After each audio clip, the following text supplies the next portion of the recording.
Tá. Olá, boa noite. Eu estou aqui com o professor José Alfeu.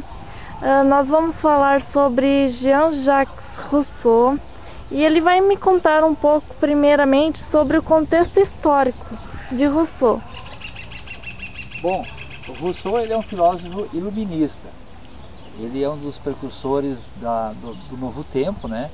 Então ele representa toda essa transformação, essa revolução que ocorre na Europa no final do século XVIII, no século XVII e XVIII, promovendo então as grandes transformações e o surgimento do novo pensamento liberal, e juntamente dando força para um sistema novo, um sistema capitalista, onde ele privilegia todo o ser humano mais o indivíduo, né?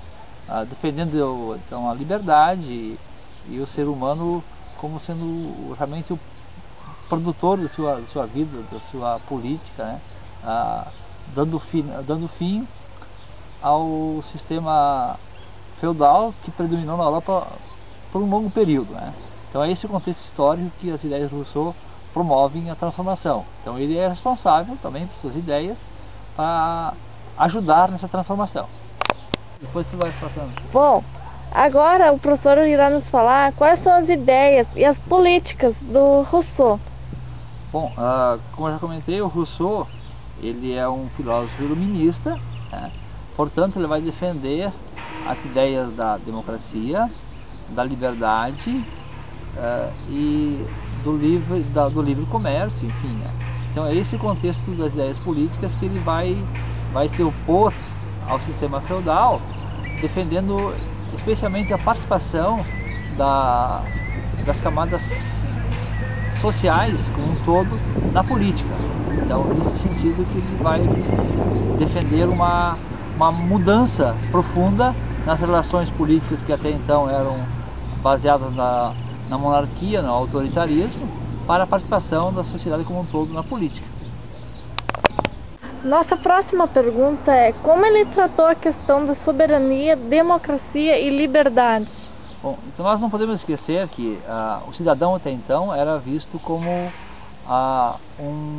alguém dominado, alguém que não tinha liberdade, que era submisso aos interesses políticos, religiosos da época. Então o Rousseau ele vai defender uma sociedade, um cidadão que tenha liberdade, que ele possa ser autônomo, ou seja, tem as suas próprias ideias, seus próprios modos de pensar, e busca uma transformação dessa sociedade na busca dessa autonomia, da liberdade e da soberania como algo que você é o cidadão. Então seria o princípio das ideias de cidadania, né?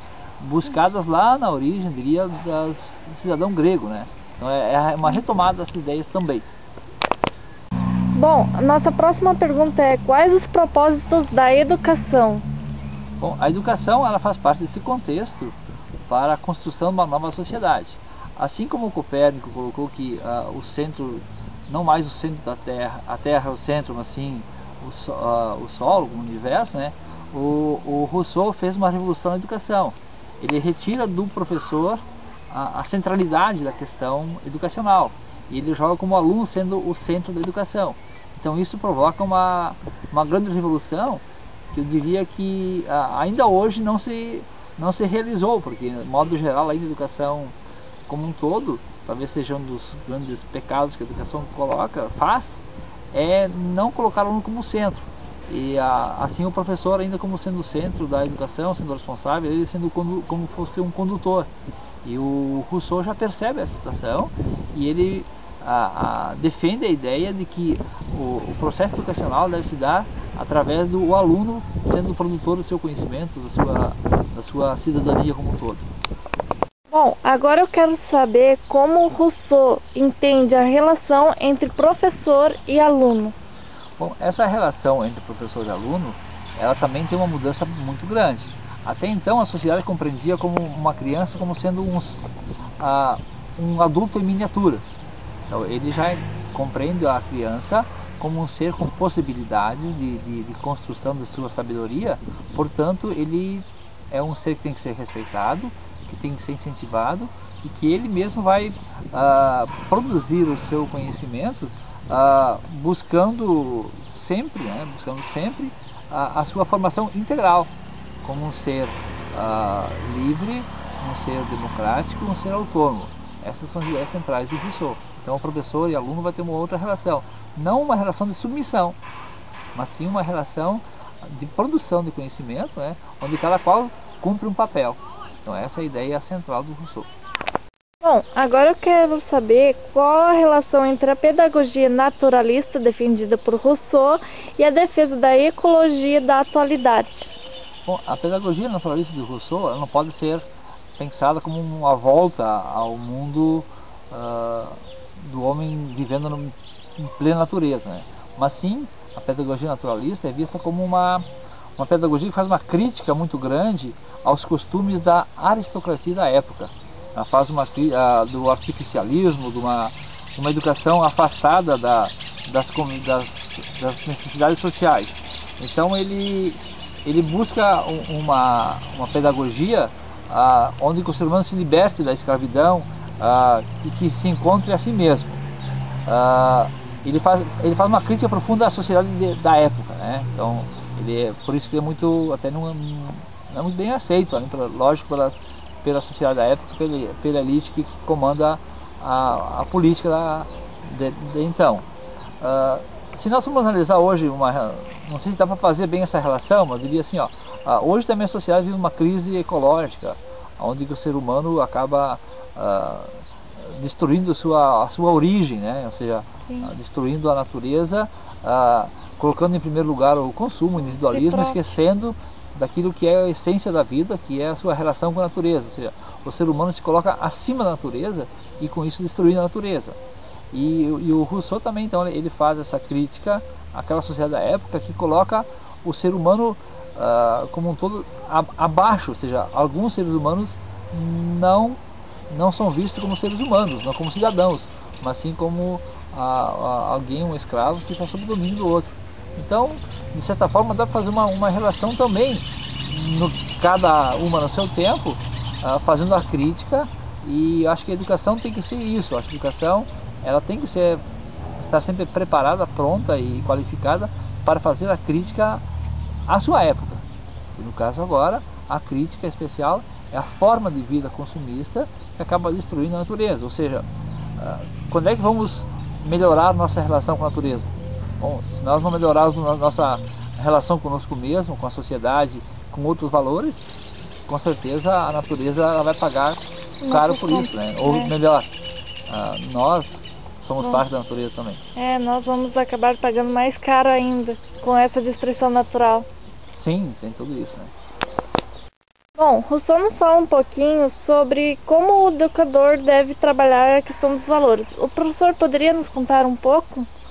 Bom, a sua pedagogia defende essencialmente a não imposição desses valores. Então ele acredita que a sociedade, o mundo, ele tenta corromper as crianças, tenta impor seus valores.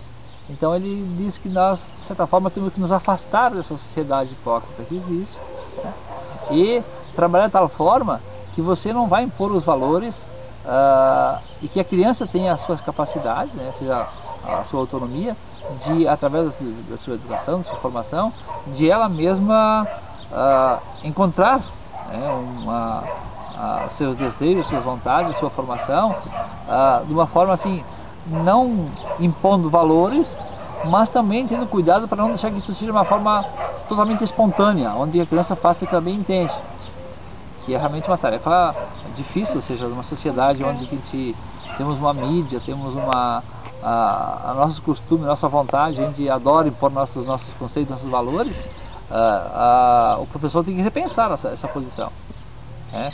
Então não é que ele vai ser um ser apolítico, o professor, mas sim que ele tenha todo o cuidado de possibilitar com que o aluno consiga ele mesmo definir, digamos, a própria religião. Ele vai defender que só a partir dos 15 anos o jovem vai decidir qual a religião, as ideias que ele vai seguir, porque ele mesmo decidiu a partir das relações que ele teve na sociedade, como na escola, como um todo. Sim, e Rousseau ele defende muito a ideia da criança ter suas próprias opiniões, da criança se formar um ser com liberdade. Sim, ele diz que tu só vai poder decidir e tomar decisões depois que você for dono de si mesmo. Ou seja, dono de si mesmo no sentido de que você ter seu conhecimento, ter sua consciência crítica formada, para que você possa então participar dessa sociedade na busca da sua liberdade, autonomia e assim por diante. Bom, então para finalizar esta gravação, eu quero saber como é que as ideias de Rousseau foram aceitas. Bom, a princípio toda ideia revolucionária ela é rejeitada, né? Então, o bom filósofo, diria, é aquele que a sociedade o contesta, porque o filósofo ele tende a ser um estudioso, alguém que produz novas ideias que estão além do seu tempo. E todas as pessoas que estão além do seu tempo, elas são rejeitadas. Então, Rousseau sofreu perseguições, teve que sair da sua cidade, de Paris, buscar novos lugares para poder trabalhar. Mas enfim, acho que esse realmente é o desafio do filósofo, né? É enfrentar a sociedade, expor suas ideias, e a sociedade é que vai fazer a análise e vai aceitar ou não essas ideias. Mas pelo que a gente percebe hoje, ainda as influências das ideias de Rousseau estão presentes. Claro que elas têm que estar dentro do contexto histórico que a gente vivencia. No meu ponto de vista hoje, as ideias, digamos, iluministas, elas produziram um efeito na sua época. Só a questão da razão, que hoje também nós vivemos um mundo extremamente racional, onde nós acabamos formando um ser extremamente individualista, que acaba prejudicando sua relação com ele mesmo, com seus semelhantes e com a própria natureza. Mas o importante é que essas ideias produziram um efeito e estão ainda hoje em pleno vigor, e que devem e podem ser estudados por todos os cidadãos, especialmente para quem quer ser professor, para poder, a partir dessas ideias, confrontar com as ideias existentes, fazer uma crítica, né, e dar seguimento à sua formação, né. Então tá. Bom, professor, muito obrigada por ter concedido essa gravação. Eu te agradeço em nome do nosso grupo de estudos e até breve, né? A gente se coloca à disposição e realmente é muito importante, interessante a gente poder contribuir com o processo de formação de outros professores que estão aí na luta, né? E a gente espera realmente que a educação, assim como o Rousseau foi revolucionário, que os professores nunca esqueçam disso, né? Que a missão do professor é produzir uma revolução em cada sociedade que está presente. Então tá, muito obrigada. Dispõe.